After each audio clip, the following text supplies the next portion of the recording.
Meu caro Luiz, ouvintes da 88, boa tarde. Sempre alertando. Eu vou repetir aqui sempre as necessidades essenciais de livramento, abrindo o debate, cobrando soluções e mostrando as eventuais omissões da gestão pública. É o caso, vou repetir como eu disse, da água e do esgoto.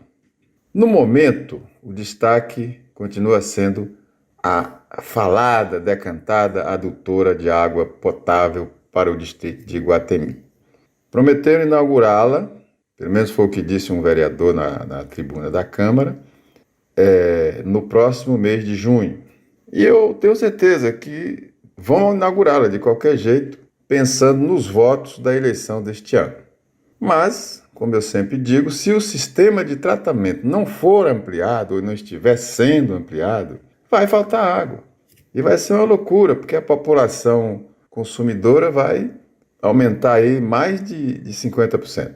O projeto original da adutora, aprovado pelo governador, previa o aumento dos filtros de tratamento, por uma questão óbvia, né?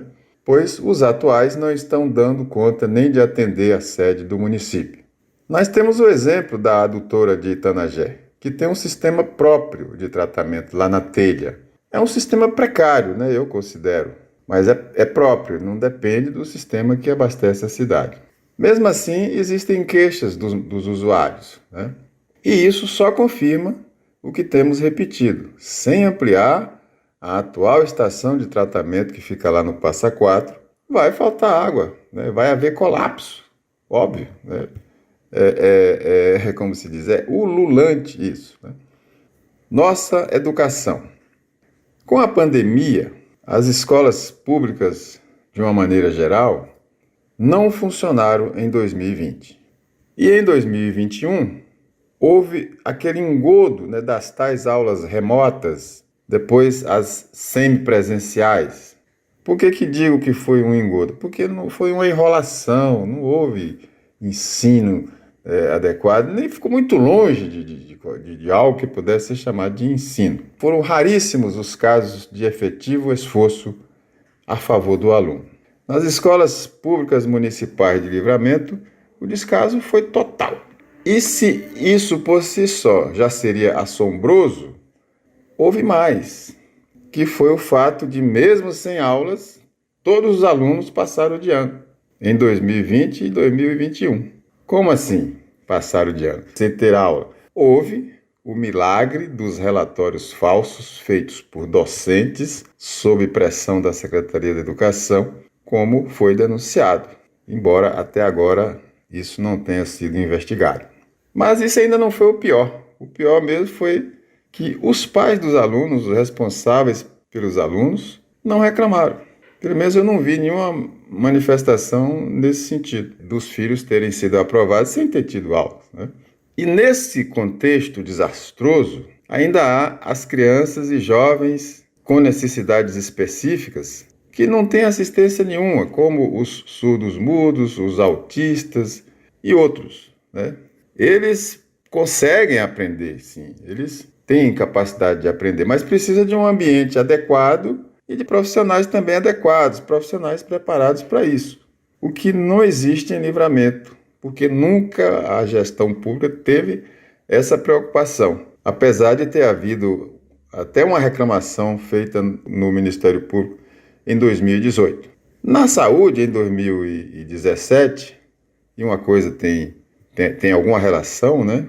Porque se trata de crianças e jovens com necessidades especiais, de atendimento a essas pessoas, o promotor público, o promotor de justiça, Milen Castro, exigiu o cumprimento da lei pelo município no que se refere à prestação dos serviços de fisioterapia, fonoaudiologia e terapia ocupacional.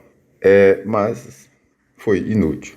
O poder público, ao invés de cumprir a orientação do Ministério Público, comemorou foi a saída do promotor da cidade. E, por último, Encerramos nossa reflexão da última segunda-feira sobre o Calvário de Cristo com a pergunta: por que Jesus aceitou tudo aquilo? Todos os anos, Jesus é nascido no Natal e novamente morto 4 meses depois, na Semana Santa. Por que fazemos isso? Por que Deus permitiu tanto horror ao próprio Filho, se ele tinha poderes para evitar? Um dia, no tempo certo, compreenderemos isso.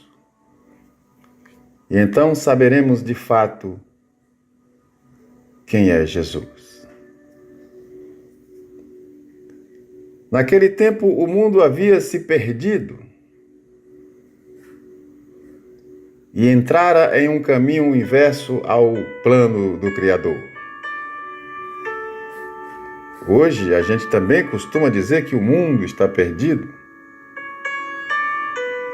E como se vê, é uma coisa que faz parte da natureza humana e que acontece ao longo da história da humanidade. Cristo veio fazer o resgate para o caminho certo e ensinou de todas as maneiras que dentro de nós há tudo de que precisamos para a missão terrena. Inclusive, dispomos do livre-arbítrio. Isso significa que tudo depende de nós, que podemos fazer tudo conforme a nossa vontade.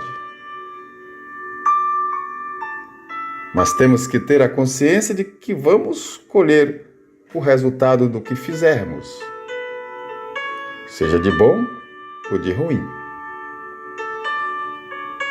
A mensagem orientativa de Jesus é muito clara. Está lá para quem quiser ler nos Evangelhos e em outros livros, outras fontes. Diante dela, temos de admitir que ele não nos salvou, como sempre repetiu a pedagogia religiosa. O que ele fez foi nos ensinar a salvação.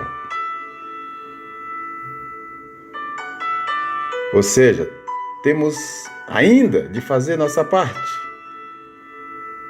seguindo a doutrina cristã. E salvação de quê? Salvação daquele caminho que levava o homem para a direção oposta a Deus. E o novo roteiro deixado pelo Messias é perfeito.